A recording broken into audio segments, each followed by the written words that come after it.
There were 3 red cards in that game. 3 red cards. You could see it on their faces, like they would hit the post again, and they'd be like, "What is happening?" And they only gave up 4 goals? But it wasn't competitive. In 40 minutes? It wasn't competitive. 4 goals! A sign that a fan has made, a fan of Takeover Futsal made it. Chicago House is grabbing the sign, holding it up, and they're passing it around. The ball sticks to his feet. Like, I don't think that you should have seen him at practice last night. He was just toying with this. I ain't gonna lie. What level of crazy do you need to be a goalkeeper in futsal? 11. 11. No one woke up one day and said, I want to be a keeper today. I didn't want to be a goalie.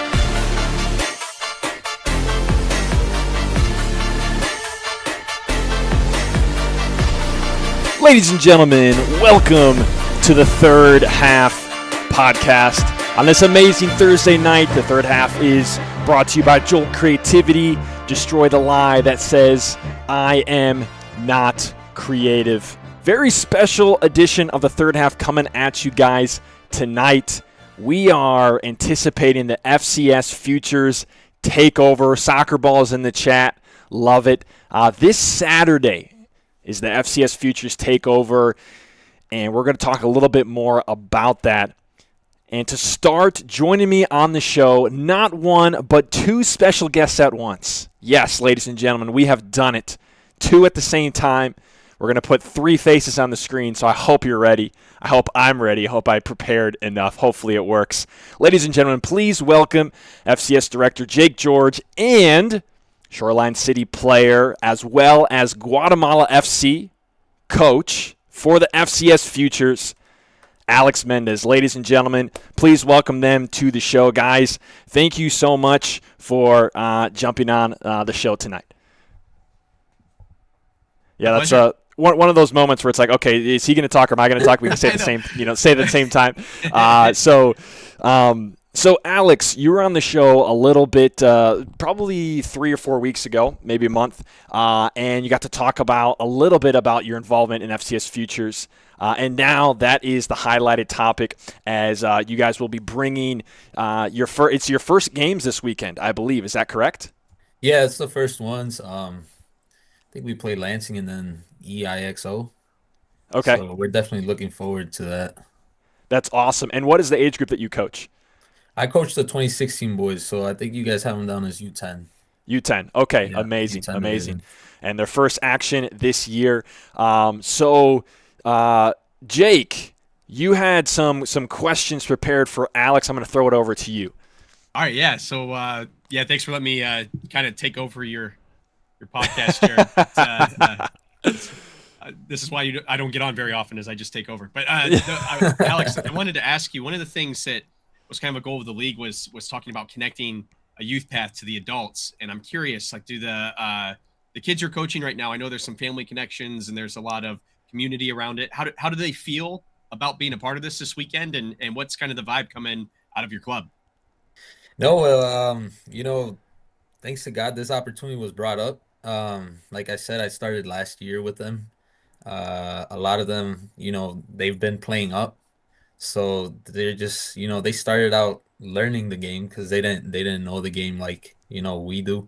There's a way you have to start, but now they love it. And, family, there's a lot of people here that are from Guatemala that are in the Grand Rapids area. And, they really love the name, and being able to represent, your parents' country is something nice as well. Like I've done my whole life, and I think they're starting to feel that love for it. And even now that, they've been to some of my Shoreline games and they see how nice it is, and then you can go back and watch the games, they're definitely looking forward to it, especially, after I told them that, hey, you guys are going to be playing in a nice stadium, like go enjoy it. And they wouldn't stop talking about it. Like I just got back from practice, and, they're so excited about that. So I'm just happy for them that, these opportunities are showing up at that age that they are.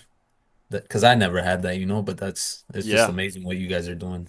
That was going to be like the question that I inserted here was, you said this is not something that you had. What do you feel like it means? Like what would have meant to you to have that opportunity back then? And so therefore, like, what is it, for the kids now? Like, what would that mean? Yeah, no, I think if I would have had something like this, it just would have helped me, later on and see what's the level of futsal, in other places. Like I've told you in the past, I played with the national team, so I've seen this outside of the US, and I see that's what you guys are trying to get to, and it's amazing what you guys are doing, and especially now those kids are U10s. Imagine when they get what turn into 17, 18, they're already going to Yeah. be ready for that, so it's just Yeah. that's awesome what you guys are doing. That's amazing. We actually already have a comment from Kelvin. I think he commented last time too. Yeah, he did. He Yeah. said, "Man, Guatemala futsal is family." Yeah. No, I think we've definitely built that, and all the parents trust me as a coach as well, and I have a certain coaching style, and I think as long as the parents are cool with it, I think like he said, we got a strong bond, and we're building something nice over here. So I'm excited and I'm happy that I decided to make that move to start something here. And the clubs that are mostly known is always Lansing, Olay, that are big clubs, and I know we're starting to make a name for ourselves as well. That's Awesome. amazing. Jake, back to Yeah. you, man. So you mentioned I was going to save this for the end, but you brought it up, so now I got to ask. So you mentioned the kids have been coming and watching your Shoreline games. So, Grand Rapids and Western Michigan as a whole seems to really be a hotbed for futsal. But any confliction cheering for a Muskegon team? Like, are these kids going to get? Is Cody recruiting these kids? What's going on over there? No, yeah, no, I don't think they see it about that yet. They're just, they love that their coach is playing, and like I push them in practice. They come and see if I actually do what I'm actually telling them to do. So they always get on me for that, and it's like, yeah, no. So now I gotta show out, but it's just I don't think they care about oh. Yeah, is he scouting to one day play there? They might play there. You never know. I mean, Cody's doing a great job as well, and I think he built a really good team this season. And like we're doing right now, we got to try and compete, and then hopefully these boys, they get an opportunity like I did, and not even just aim for Shoreline or something else. Aim higher. Is it something that the kids get excited about seeing what you do? And you mentioned, they talk about that a little bit in the practice and getting excited about it. What are they talking about? What's inspiring them the most that they're seeing being able to be a part of this the same way that you are as an adult? Yeah, I think they're definitely excited. Just what I've heard is, going back and watching their games. I think that's what is definitely more exciting because, sometimes they can't make it to the away games. So they catch the games on live and they get to watch the game that way. But even now that they know that, they're getting that exposure, that announcement, they're also looking out for like the announcement and the lights and all that stuff. It's like that.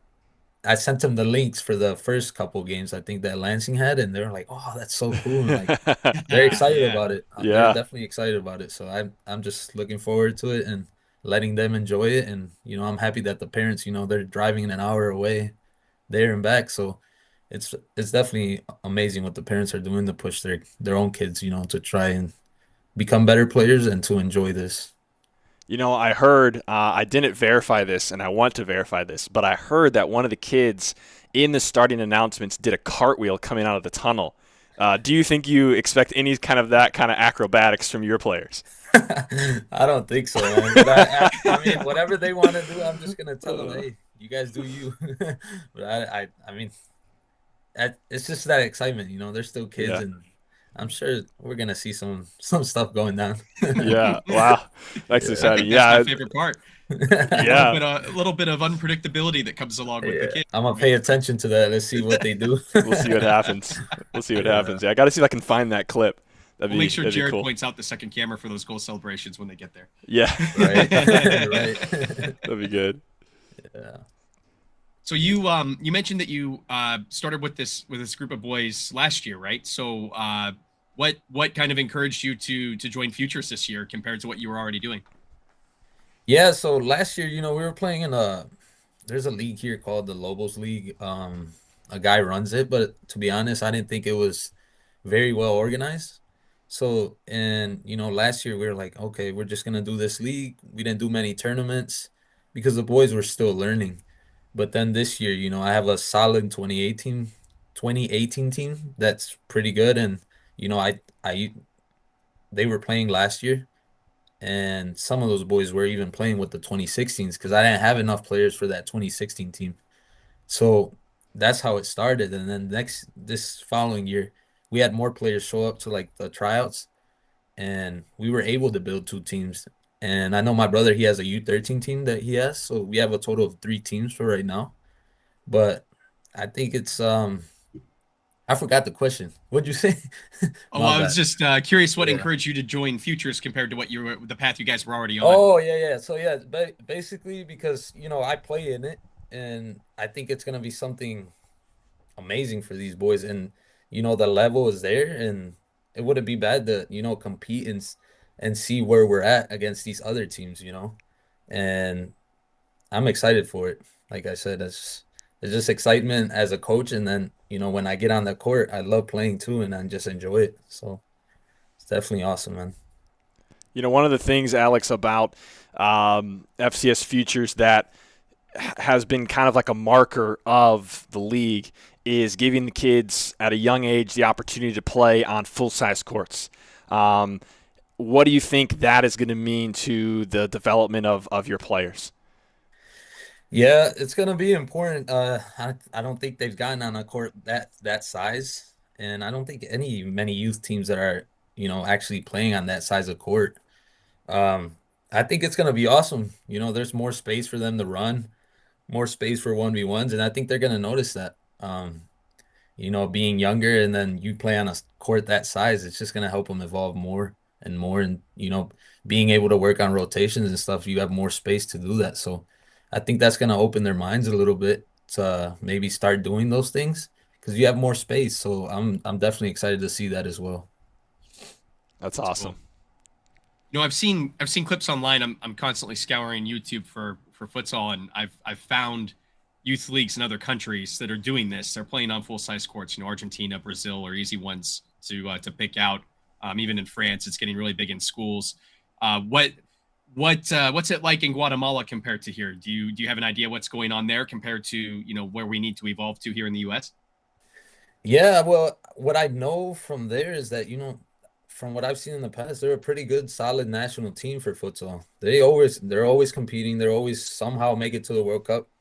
We suck at outdoor soccer. We've never been the one, but for futsal, I mean, I don't know what they do out there, but I know they have a really nice stadium, and they have a competitive league where players are playing pro and stuff like that. But I've never gotten really the opportunity to play out there. I know there's futsal courts all over the place for kids to just play, but I've never seen what they really do. I'm assuming that they play on big courts because as you can tell when they play in those qualification games, they're always doing well. So um, I think they're doing a pretty good job out there for that.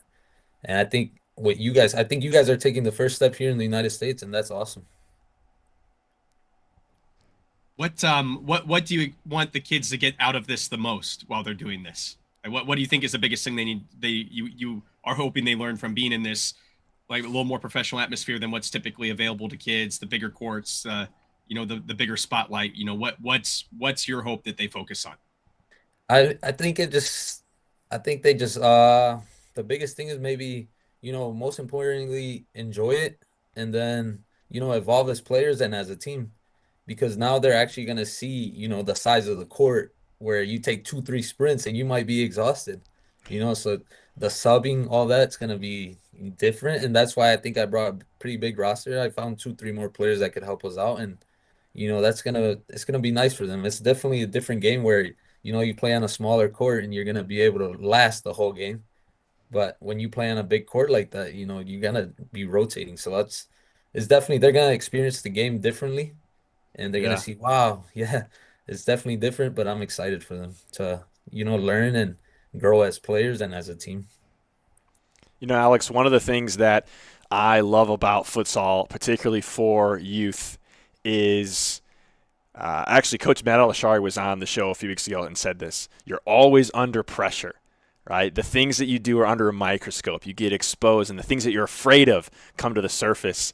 How have you seen that happen in your players and that challenge? Like, how have they dealt with that challenge? Just with the pressure in general, you're saying? Yeah, because like the game of futsal, it's like Yeah, you are yeah. always under pressure. You can't Right. hide, right? You can't go somewhere else. It's not like outdoor, throw them on a wing, like you Exactly. can't do that. So how have they dealt with that as athletes? I think, yeah, the perfect example could be the first tournament of this season.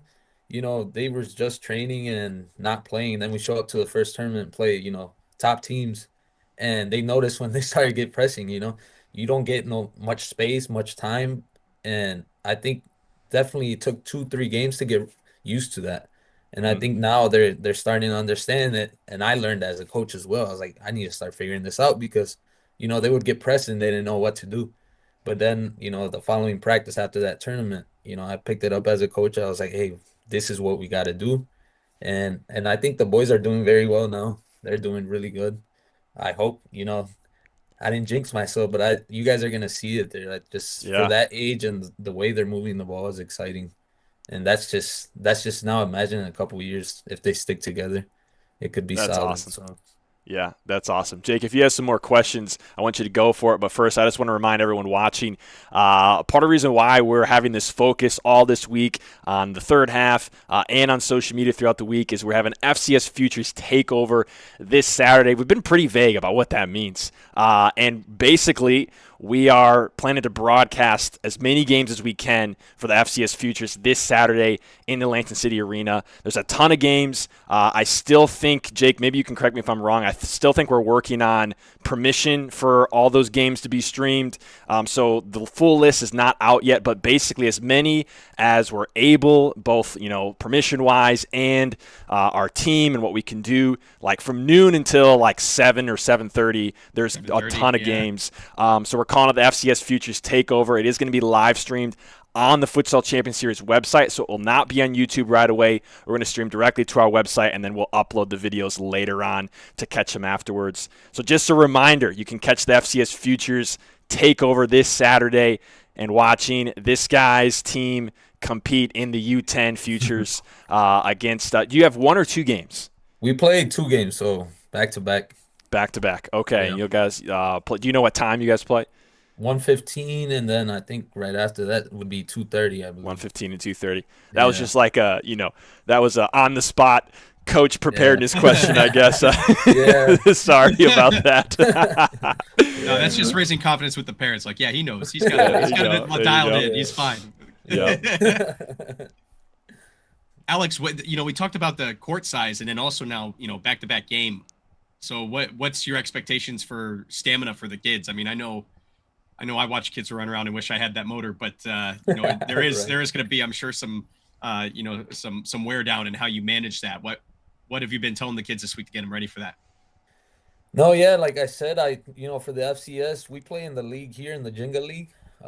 Smaller courts, but I definitely have a shorter roster for that. But I know for the FCS, you need legs and you're gonna need a sub quickly, and that's why, I decided to pick up 2, 3 more players to have that 12-man roster, so they can come out and, rotate, and then hopefully, they have fresh legs for the second game because, it can definitely be tiring in that big court. But again, they're kids. Like you said, I wish I had their motor to run like that. They just never get tired, but I'm excited to see it and, use that first game as a learning experience for sure. And then I think you mentioned the parents, a lot of the parents coming in and family coming into Lansing for this. I know, when I went to the final last year, I was really impressed with how Grand Rapids fans travel. I mean, we see it on stream all the time, but to experience in person is a whole different experience. So do you expect kind of a similar thing at this youth level? Is that something that's just the norm? Yeah, it would be exciting. It would be awesome to see that. I think usually when we go out to tournaments, man, when we score is so loud, and like having that loud fan base at the games would be fun. I mean, it's only an hour away, so it's just I don't think it's too bad, and that would be awesome. And I'll be posting it on our page too, so maybe people do come out, decide to maybe carpool together and get a nice little fan base to come out. It would be awesome. Well, if you have some fans that go bananas, well, we can put them on the jumbotron to give them a little extra incentive, so There you everyone go. can see them. Yeah. That would be dope. We can see them do a cartwheel. Yeah, there we go. Winning team has to pick one fan to do a cartwheel, Or if it goes to overtime, this is how we decide. No shootouts, just one fan from either team Whoever gets the best cartwheel points, Yeah. best form. That's For amazing. sure. Obviously, you're an inspiration for the kids, Alex. But is there anybody else in FCS that they look up to?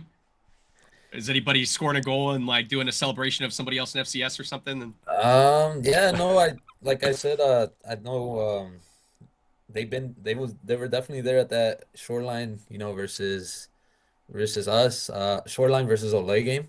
And, that was a big crowd and, yeah, they definitely saw good futsal there and it was a solid game. But like I said, they always look up to us. I think we're pretty known here in Grand Rapids, just like my siblings, Aldoni, and then you got Chris. That's my nephew.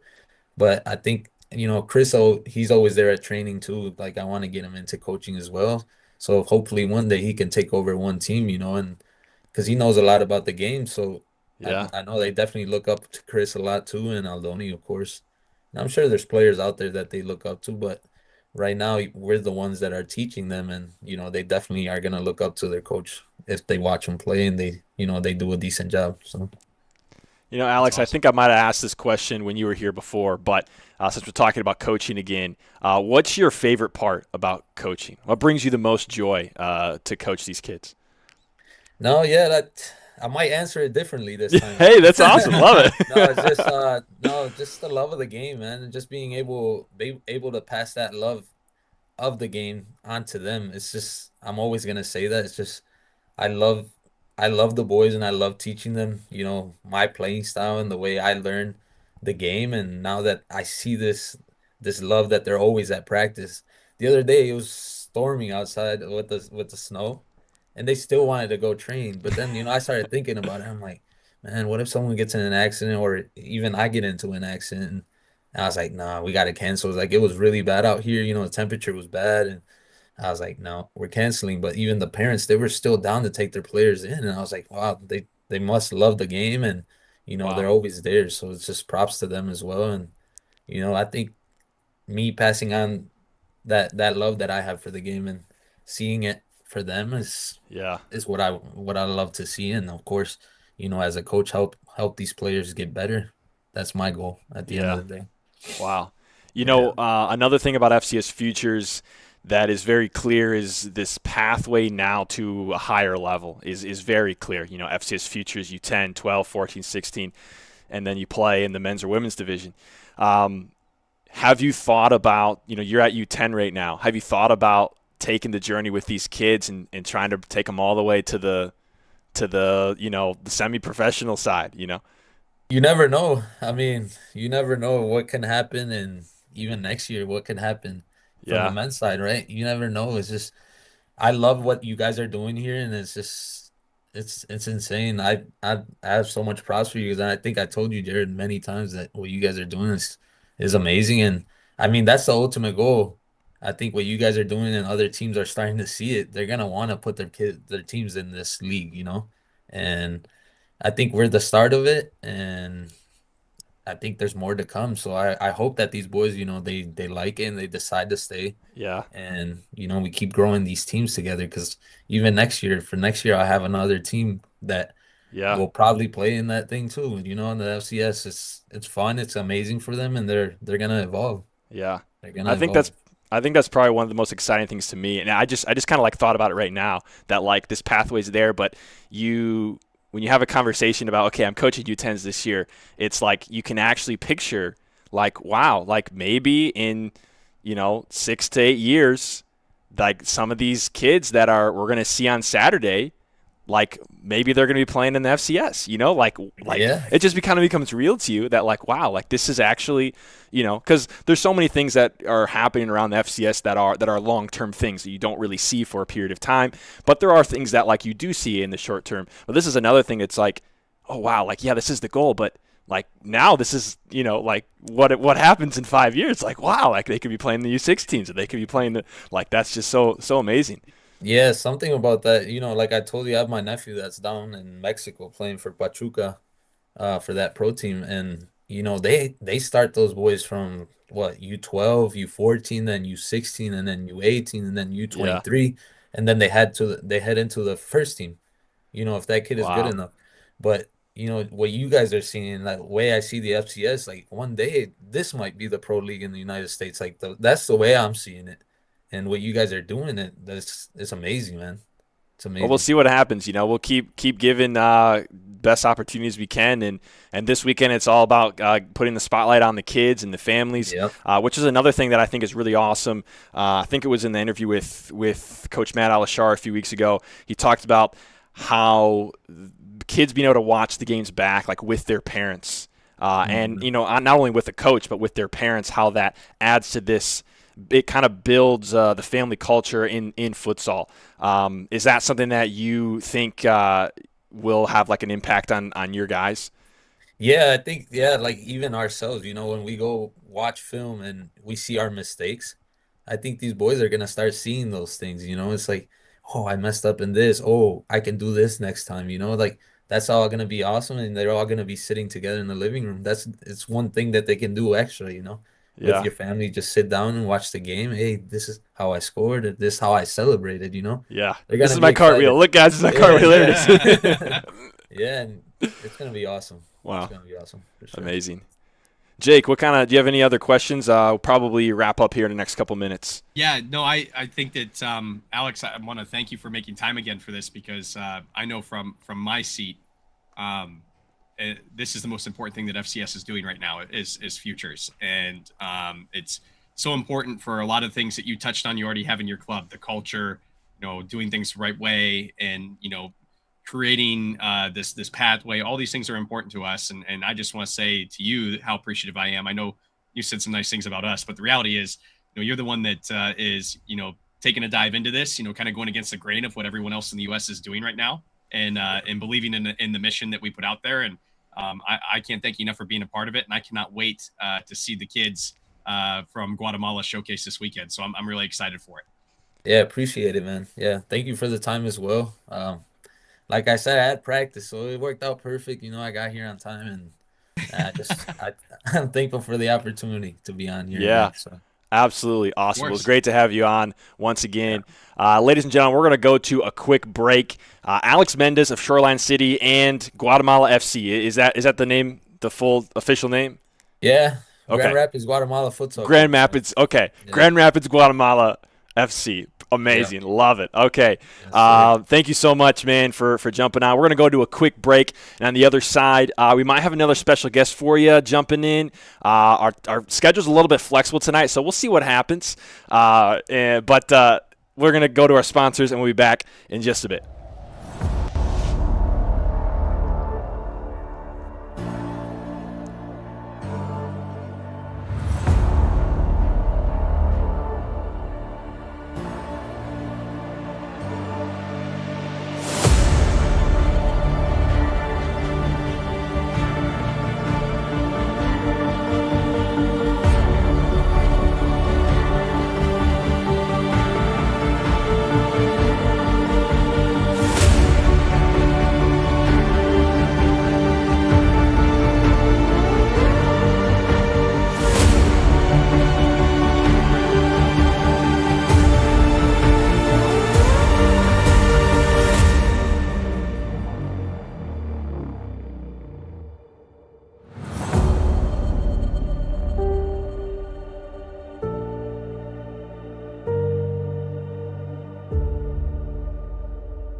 They're currently down 2.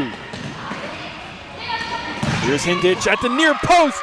She slots it in. What a placement Yeah, fantastic from number 9, placement. Medina Hindich. We take another look. That's what, Wow. Ole has to be frustrated with the goalkeeping. I was pleasantly surprised with how we did. I feel like we did compete to the level that we could. I think you could definitely tell our lack of experience. I think some of our goals were generally just some mistakes, and I think it's like a combination of nerves and just not having the experience playing at the pace that we were playing. It's really fast, and I think if we tighten that up, we could have stayed Yeah. really there with them, which is Yeah. cool. I think for our first game, especially going against a team like Olay. Yeah. I was really proud of the way we played. Yeah.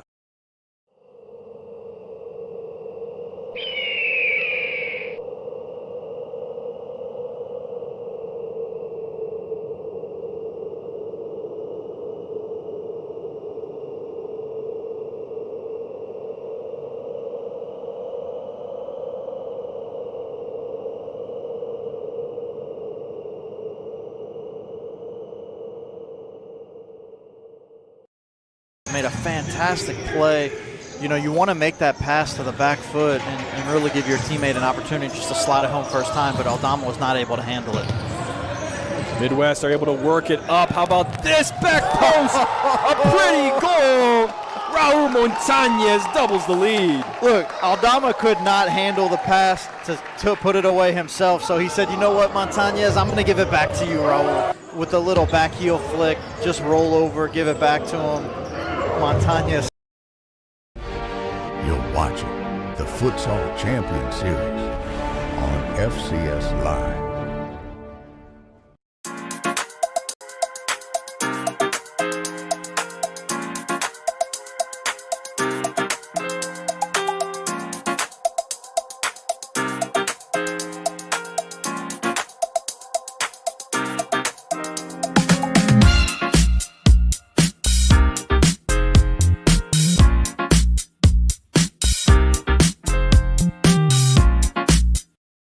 The attack. Kleppel now with it. Space inside. Shot. He finds the back of the net. Lansing City up by 1. We haven't said it yet this season, but what a rocket from Jeremy Kleppel across. Lyle turning his back, trying to get in front of it and also protect himself as Kleppel finds the side net and gives Lansing. Committing a crime so you can try to escape from prison. Bad idea.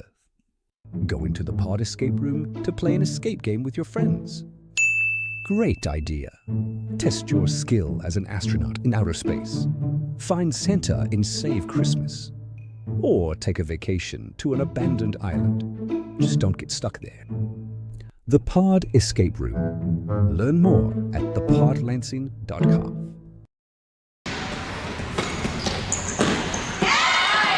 Nice run out of here, Lansing City.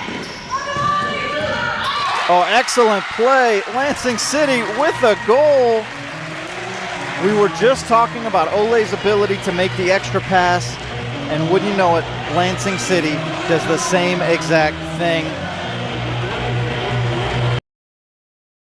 Like, if I'm a fan of Midwest and I watch that game, and we have what I would be, in my opinion, one of the best keepers in the league. And he's not playing the second half. And to Marco, what we saw, he gave up 6 goals. You know, Lucario was in there for 20 minutes. First half, didn't give up any. And so, that's a huge disparity. You're watching the Futsal Champions Series on FCS Live.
sliding tackle, and if Montez saved that, outstanding effort as well.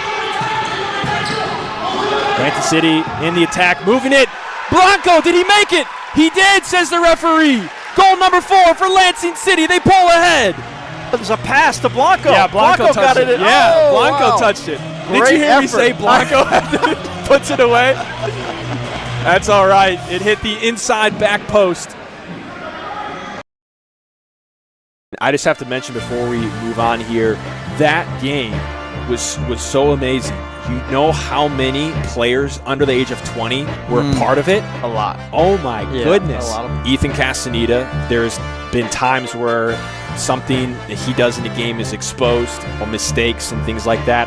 He was amazing in this game. Last week against Jinga he was, and in this game he played really well, and I think the things that Lansing City have been investing in are starting to pay off.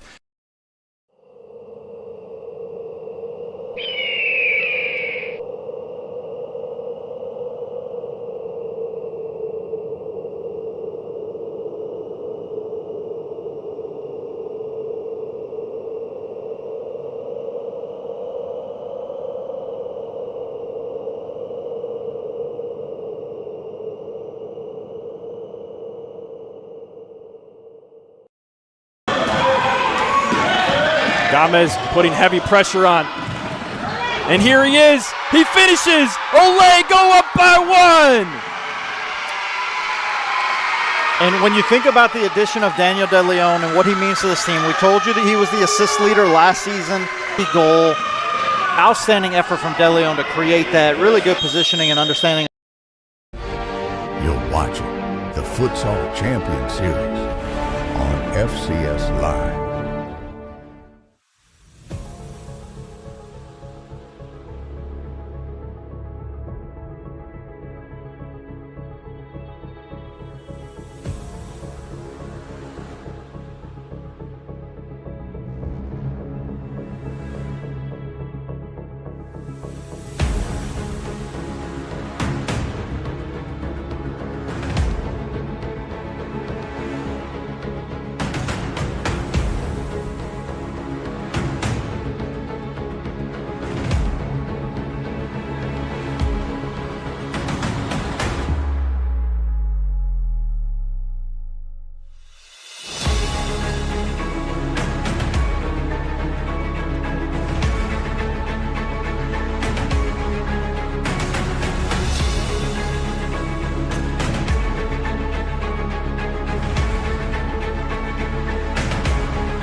Ladies and gentlemen, welcome back to the Third Half Podcast. Tonight on the special edition, the FCS Futures Takeover that is coming up on Saturday, broadcasting a whole bunch of FCS Futures games from the Lansing City Arena this Saturday. Don't miss it on the Futsal Champions Series website. We just had an awesome segment with Alex Mendez of Shoreline City, and he's coaching the Grand Rapids Guatemala FC Futures team, the U10s. They'll be in action on Saturday. And now we get to welcome another special guest. Of course, FCS Director Jake George will be returning. But this time, we get to hear from a brand new guest that has not been in the FCS scene until now. And actually, if I heard this right as we were talking right before we came up on camera, this club has only been around for a few months, I believe. So let's bring on, and please join me in welcoming Josh Spiegel and his daughter Belle from EXO Futsal. Josh and Belle, thank you guys so much for coming on the show tonight. And I'm saying that right, EXO, right? Yeah, close enough. IXO is how I say it. Okay, But, IXO. Yeah. As some of the boys, they like to say EXO just to be different. So, Just to be little knuckleheads sometimes. yep, yes, sir. Wow. Okay. IXO. Got it. IXO. Okay. And if I remember correctly, before we came on live, because I met you like 5 minutes ago, you guys started IXO in November, like November 25. Yes, exactly. Wow. So, yeah, and I can take you through a little bit of that story. if Yeah, you'd like. please. Yeah, I would love to hear.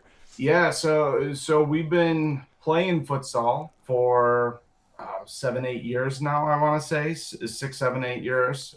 And starting about 2 years ago, we were outgrowing the local futsal league, I guess. You know, when the 13-year-old girls were showing up and playing, boys that drove there and girls that had tattoos, and it was like, okay, you know, I think we need to look at doing something else. So last year, we decided to do a couple tournaments, and we had, you know, maybe 5 to 10 practices with a couple different teams, my daughter's team here, and then a U12 team, a 2014 girls team.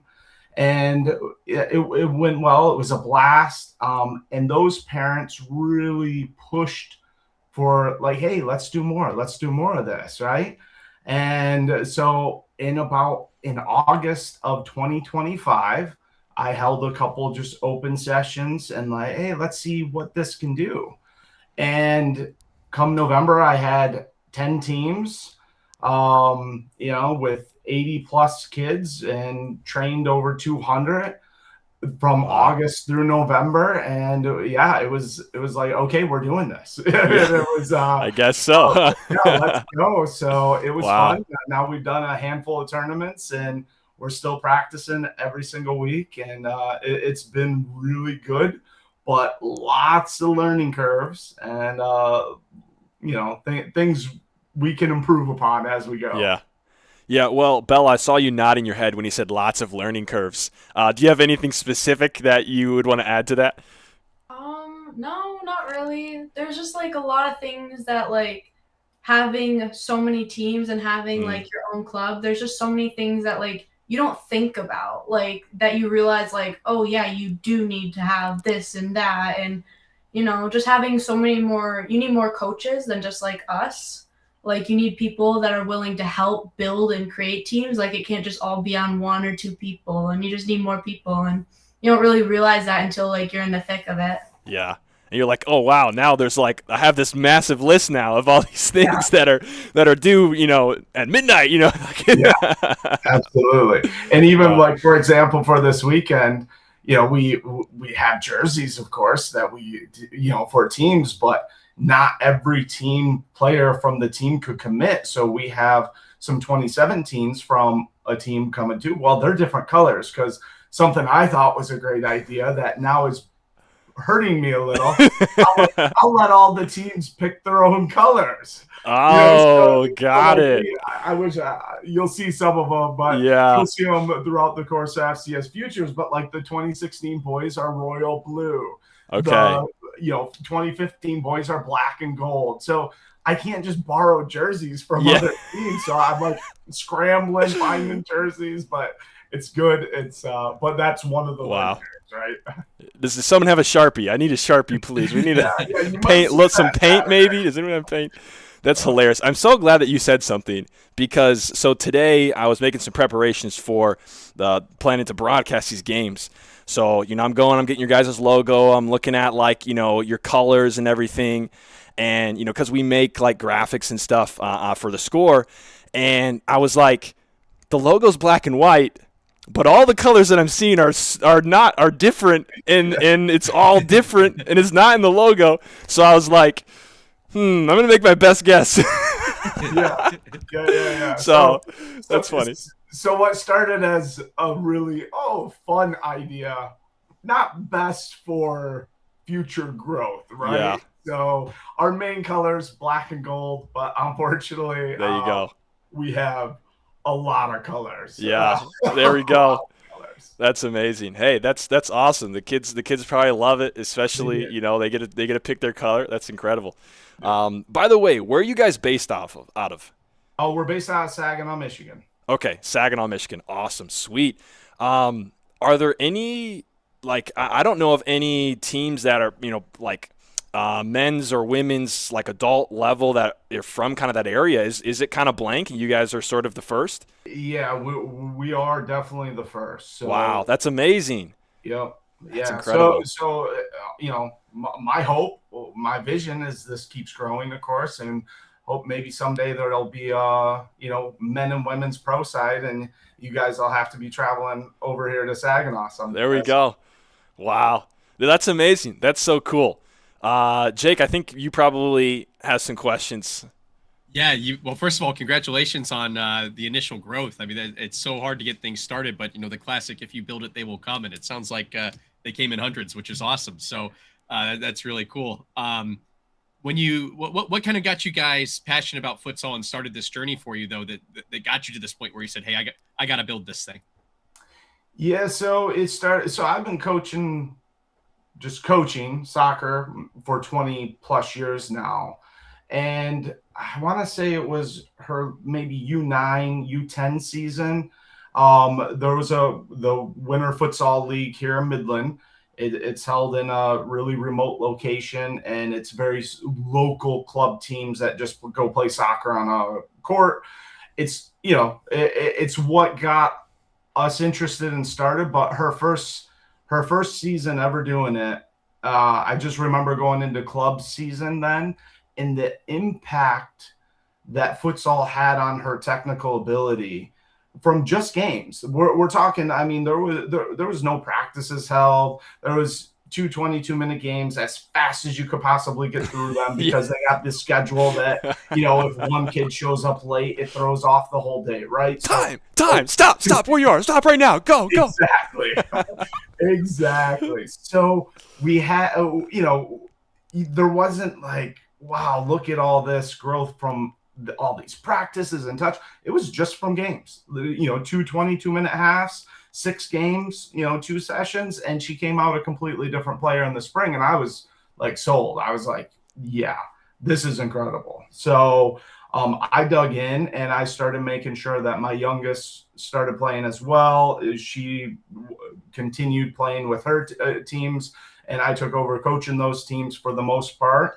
And it was just, such growth with futsal, with the decision making, and really, kids can get away with so much on a soccer field when it comes to technical ability.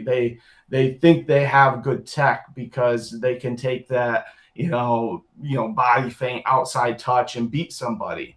When you're on a court and you got a futsal ball, boy, oh boy, that's the ultimate exploiter of all tech, because it better be nice. And now watching, we were able to provide over 15 practices for our club teams, for all their teams, and to watch the growth from practice to practice now, oh man, I'm so excited to see what kind of player they end the season. And then when we do some summer stuff and start back up, oh, it's going to be so much fun. Wow. That's awesome. That's amazing. Yeah, something we've been talking about a lot lately with FCS Futures is just how valuable it is for youth athletes and soccer and futsal players to play the game of futsal. And, you talk about the technical ability, but another area we talk about a lot is you can't hide on a futsal court. Everything you do is under a microscope. You have to face what you're afraid of. You have to be brave. And if you are actually Coach Matt Alashari of Lansing City said this, he's like, everything you're afraid of gets exposed. Because or what would he say? He said basically like you have to face it or you're not being a good teammate. Because if you don't face it, then you are just trying to give the ball away to someone else and let them, take the chance and make the mistake. Absolutely. Yeah. Yeah, I spend half my practices telling the kids to be brave. Like, wow. Have confidence. That's amazing. Like, wow. You have confidence with have this. to. Like, look, if the ball's at your feet, if it's underneath you, you're in control. So be confident with what you're about to do. And, to be able to help the kickers, the ones that when the ball comes to them, they just kick it. You see it on a soccer field. You see it on a futsal court. They don't want to go through the mental stress that futsal puts you under, right? And so to be able to help them overcome that stress, it's so rewarding to watch these kids overcome that stuff. That's amazing. Wow. Absolutely. That's awesome. Well, Bell, I wanted to ask you, let me rephrase this. Did you ever see yourself coaching, especially, still teenagers, still young? Is this something that you always wanted to do, or did you find a passion for it through this project? How'd you end up helping with the coaching side of things? So I've always wanted to coach. Like, I've always been like good with kids, and I've always just really enjoyed like being around kids and stuff. There was never really an opportunity to coach before this, but like with my dad then starting to run like his own club, he needs help, and we didn't have coaches right away and stuff. So it gave me a great opportunity to like kind of like get started into like the coaching world and stuff. And I mean, I love it. It's my favorite thing. Like every Friday when we have practice, like that's what I look forward to throughout the day, is just to go and coach the kids and just have fun with them. Wow. What's your favorite part? Yes. Thank you, Jacob. Sorry, I stole your thunder. That's okay. What's the most rewarding part for you? I think it's when like we're at the tournaments and stuff, and like they're doing something like right that like we taught them and stuff, and they use it, and then like they win or they take the win or they score a goal or whatever it is, but like they're happy with whatever outcome it is and stuff. And it just makes me happy to see them happy, like doing the things that we've taught them. Wow. That's awesome. That's, a couple of things you guys are saying are so important, building the confidence of kids of that age and like finding a passion for it. And I think that sometimes as adults, we forget this, but like kids feed off that energy. And so for you guys to feel that passion for them is really important. And that's great to hear. I'm really excited to see that on display. And, looking ahead to futures, I know you guys have been active in some other tournaments throughout the winter. I've been following you guys on social media and getting familiar with you guys. And, what is there a change in mindset compared to what you're doing with FCS compared to some of the other things that you've been involved in, some of the other opportunities that are in your guys' area? The mindset is to be a part of this regardless of the outcome, and not that we go into tournaments hoping to win or finish first or second. I want to see these kids succeed, and whether that leads to a win or not, great, but I want them to succeed. Going into FCS Futures, I want them to enjoy this experience and to be able to be a part of something that I think is going to be really great. And, I'm not concerned now about, how will we do? How will they do? I just want them to have a great experience. And, something I'm not OCD, but I'm so concerned always about like making sure a kid has a great time, making sure the parents know that their kid is having a great time, just to keep them coming and keep building on this, because it's like, I know that this will help them and help their kid if they keep bringing them, right? And so, for this, I keep, my main goal is them to leave, just regardless what the scoreline is, that they enjoyed every moment of it and the experience was awesome for them, right? So that's the goal. That's awesome. That's amazing. Josh, can you remind me what age group of teams are you bringing this weekend? And I think you have a U10. Is that correct? Yeah, so U10 is coming this weekend, and then I got a U12 boys team, U11, but we're playing. Yeah. We're doing the U12. Yep. And then I got a U12 girls and U16 girls that are all taking part of FCS Futures. Awesome. Cool. And is it just the U10s that are in action this weekend? I believe so. Okay, yeah, I hope so. Yeah. I can answer that. Yes. Jake's got the answer on that. I got a cheat sheet right now, so there I'm you go. Perfect. To know that off the top of my head. Don't worry. Amazing. Reminder to everyone in chat, you guys can catch IXO for the first time in the Futsal Champions Series Futures this Saturday. We're live streaming on the website as many games as we can. I think I mentioned this earlier. We still have to make sure that the permissions are good for all the kids to be on camera and live stream and all that. But as many as we can and as many as our personnel for the day will allow, we're going to try to do all of them. Josh, one question I have for you is apparently it's come to our attention. We haven't verified this, but apparently in one of the last games, one of the players in the starting introductions did a cartwheel. Do you have any players that you think will top that in the starting lineup announcements? No. I have a player that will probably go sliding out onto the court. Nice. I think Belle knows who that is. I see her nodding. Yeah, she knows exactly who I'm talking about. And you guys will know exactly who I'm talking about 3 minutes into the game on Saturday. Dude, I can't wait. Awesome. Let's go. That's amazing. Incredible. I told Alex when he was on too, we'll make sure that we point out where the camera is for goal celebrations for those guys so they can impress themselves. We're looking forward to it. So that's amazing. So Belle, will you be playing on the women's team then? The U16 team? Yeah, I plan to. Yeah. That's awesome. What are you excited about it? Tell us your thoughts.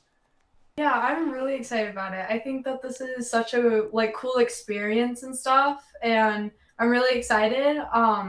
I don't know exactly who my team is right now. I know, of course, a couple of the girls because they're always doing everything with me, and so I'm super excited for it. And I know one of the girls, she's so excited to just be on camera and stuff, and just for the full experience that it will bring and stuff. And yeah, it's awesome. Do you guys follow the women's division at all? Do you have any players you look up to? No, I haven't really followed her along much. There's quite. I watch all the games. She unfortunately doesn't have enough time to watch too many, but yeah, so she won't know any of the players or anything, but I bring her in often. Oh, check out this goal. Watch this. That's awesome. That's really cool. My wife comes in the room all the time. This is after futsal practice or after a long tournament. She's like, "You're watching futsal?" Yeah, I am. That's hilarious. That's hilarious. Question from the YouTube chat for you, Josh. You talked about the challenges of starting a club and how you guys brought all this together. We talked about the jersey thing. What is a significant challenge that you've had to overcome in this process? If you had to point to one thing that was this was particularly a challenge that we had to overcome in these early goings. So the two biggest challenges for me is finding the price point that makes sense because parents are so heavily taxed in youth sports, and trying to balance that with giving them a great experience. with practice. I mean, we practice on Fridays, we scrimmage on Sundays. Well, I'm always looking for teams that will scrimmage to add value and have fun, right? We're going to these tournaments that just are an absolute blast. We're having this opportunity. So to balance that, where we can do all that stuff and still pay coaches to help and, have everything paid for, so it doesn't cost me at the end of the day, at the end of the season. I that's not the goal. But it is to give a great experience and to, but to balance that was difficult. And then honestly, the scheduling of all the practices and, trying to, my goal in all this was to not have too many kids on a court at one time with two coaches, because I'm a believer that at soccer practices and such, I get it. Coaches can't correct technique that often. They're there for a team aspect, right? They're working the team stuff. I'm correcting technique. I'm making sure that these kids have these tools on the court that they can go and execute and use. So to schedule all the practices and make sure every week there's enough kids to practice, but not too many. I mean, we're talking, I have more gray hair than when I started. I know that much. I'm very hopeful for next year. The learning experiences will, and some extra help will definitely, make things go smoother. But yeah, those are the two biggest challenges. That's great. That's great. One of the things that I thought of, and this, I don't know if you're going to feel like this is going to apply or not, but hopefully it's a good question. What would you feel like do you feel like there's like a style of play that is emerging with the club IXO? So maybe it's way too early. I don't know. So it's just my personal preferences on how to play is what I've been pushing to the teams. And quickly I've learned, so in my own, in our 2014 girls team, the style that I was pushing on them is actually not good. It's a 3-1, heavy through the pivot. And I've realized quickly that that's not for them. Well, not quickly. I'll say it took me too long to realize that style isn't for them. We don't have a pivot that makes sense to play that style with them. So we've gone to a 4-0 recently in practice, and that's what we're going to work on with them. And I think that's going to be the best fit for that team. The rest of the teams are all still, I go 3-1, heavy through the pivot, very technical and setting and, turning and, so that's, I don't know if that might be most team style. I don't know, but for us, my preference is always to go through a good pivot that can put their back to a fix, so put their back to a player and then play off of that. So if Guatemala, or who do you guys play on Saturday? If they're watching, you guys want to take notes. These are all the secrets. Here's their game plan. That's right. Get out the whiteboard. Yeah, I remember we had one of the players of Lansing City came on one of our first episodes of this, and he started telling all this stuff, and the coaches and the players are like, "Shut up, stop talking." Not really. I mean, they were kind of teasing, but it was pretty funny. Sure. So that's great. That's awesome. Another question from the chat: what does IXO mean? So funny story. Last year when I was. This would have been after we did the tournaments, the previous season. We did a few tournaments with two teams, and we're like, yeah, let's do this. I think we can, start a club. So I started looking at Portuguese words for the different position names. So IXO is pivot in Portuguese. Also means axis as well. So what everything is centered around. So I'm like, this has kind of cool. It looks, I thought it looked interesting. Whether or not, people love it, at least it's interesting. Like, hey, what's that? I get a lot, you walk around tournaments and what's that mean? What is that? How do you say it? All this stuff, right? And so it dawned on me, like, I never really looked at how to pronounce it. So I got on ChatGPT. This was like 2 months ago. Like it's on all of our jerseys. It's everything, right? We're in team chats going on 3, 1, 2, 3, IXO, right? And I'm like, well, I should look at this. And I look at it, and the Portuguese enunciation to it is "echu." So, No way. yeah. So I'm like, what do we do? We can't go on 3, team. 1, 2, 3. Shoo. Why not? Yeah, Why not? Why not? So we're running with IXO. And if there's any Portuguese or Portuguese speakers that call me out on it, I'll tell them the story, and I hope they laugh. That's great. That's incredible. Wow. It's definitely going to get some attention either way. Yeah, exactly. That's what's important. That's awesome. That's such a cool story too, because it kind of makes that human touch to the club, which I think is so important. And so I think what you guys are starting there is really cool, and I'm really excited to see you guys be a part of Futures, because we're in a genesis of our own kind of at this point when you think about it, starting this youth division. So I think it's gonna be exciting watching clubs and this grow together, and can't wait to see where it goes from here. Absolutely. Yeah. No, I'm super excited for you guys as well. This is why, like, I wanted to be a part of this, even though logistically, we're coming from, a long ways away, and the teams are, I'm like, no, we're doing this. We are supporting this. This is an awesome, awesome league. And I want to show our support, even though we're new. I want to help this grow the best whatever we can do to help that, which is bringing teams. So that's our goal.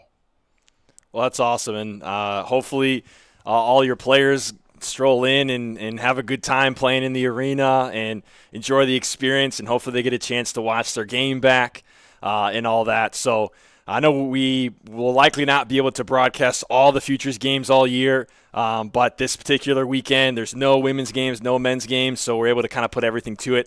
So I'm really excited for that. And Josh and Belle, thank you so much for your time. Thanks for jumping on the show.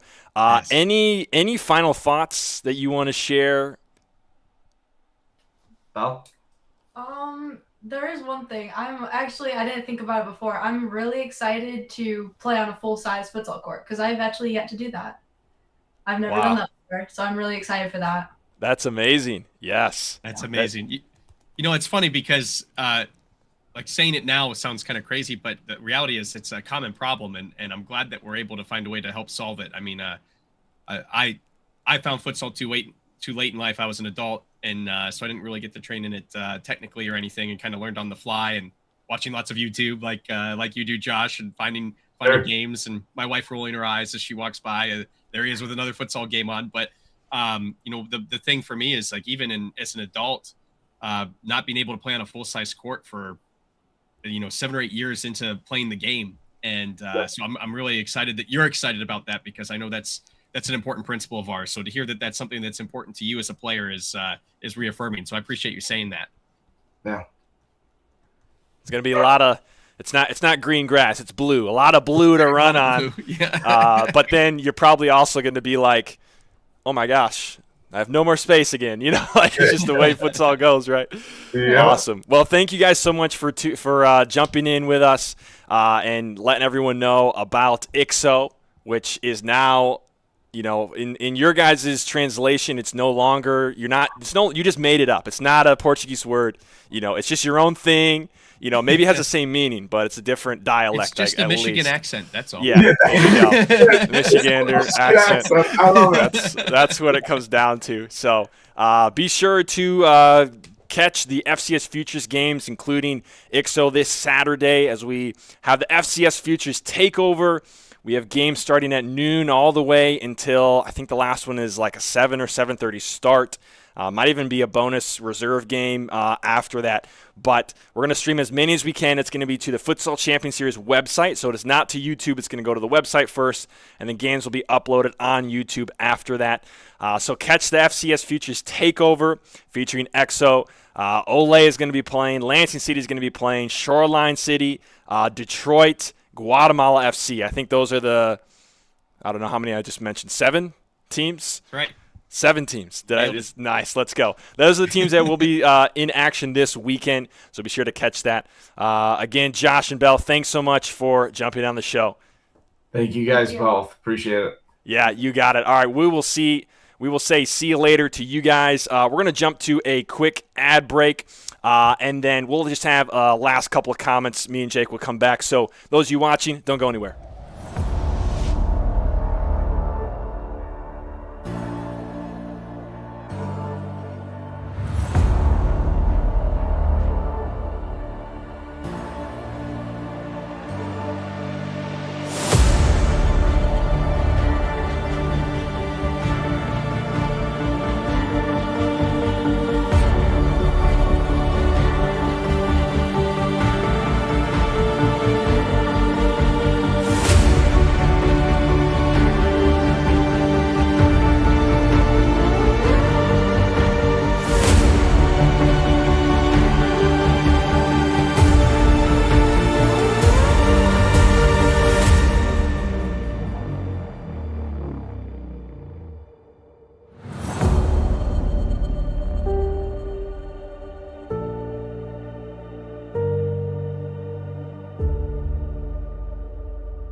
They're currently down 2.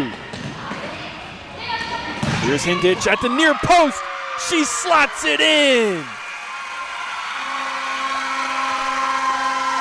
What a placement. Yeah, fantastic. From number 9, placement. Medina Hindich. So take another look.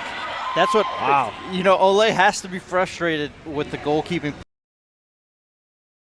I was pleasantly surprised with how we did. I feel like we did compete to the level that we could. I think you could definitely tell our lack of experience. I think some of our goals were generally just some mistakes, and I think it's a combination of nerves and just not having the experience playing at the pace that we were playing.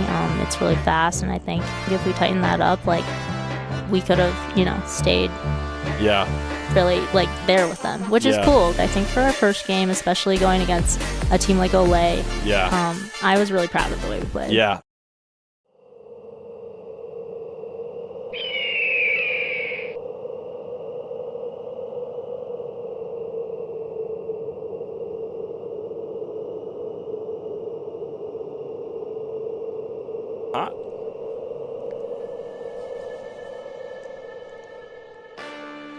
Ladies and gentlemen, welcome back to the third half podcast, the special FCS Futures Takeover, coming up this Saturday, starting at noon Eastern.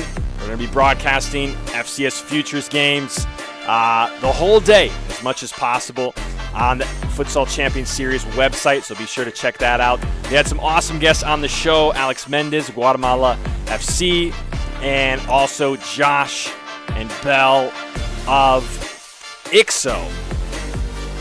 IXO out of Saginaw. IXO Futsal out of Saginaw. We'll be seeing their teams this Saturday. Final thoughts, Jake, what are your final thoughts on the FCS Futures Takeover? I am so excited for this weekend, and I'm also especially reinvigorated because there was so much chat interaction tonight, and I'm so glad that people see the importance of this and see what we're trying to create, and what it could be and what it could create for the future. And I said I guess my final thought is really what I said at the beginning, is that to me, as the director of the league, this is the most important thing we do, is what we do for the kids here. So this is one of my main focuses, and I'm really excited to be really ingrained in this weekend and be able to focus on the youth and their opportunities moving forward, and sharing in this sport that we've grown to love. And as I think everyone has seen in the chat and heard from our guests tonight, the people who are involved in futsal are extremely passionate, and it's going to be great to share that with the kids and see their passion in turn. So this is going to be a really rewarding weekend, I think, for everybody. Absolutely. It's time for the futures of futsal youth to be given back, and they play on the full-size court, and they have the opportunity to play the real true game of futsal on the big one. And it all starts. It actually started already, but we have a big kickoff this weekend, so you could say it starts this Saturday. We hope to see you guys there in the Futsal Champions Series website. From the FCS Live broadcast team, when I look at the schedule, I'm getting FCS Tour vibes, ladies and gentlemen. 12, 115, 230, 345. Luke in the chat knows what I'm talking about. We're going to be rocking and rolling as best as possible. The summer prepared us for this. Let's go. Ladies and gentlemen, that is the end of the show. Thanks so much for tuning into the Third Half podcast. Jared Kleppel, Jake George, Director of FCS. We thank you for tuning in, and we'll see you guys on Saturday for the FCS Futures Takeover. You're awesome.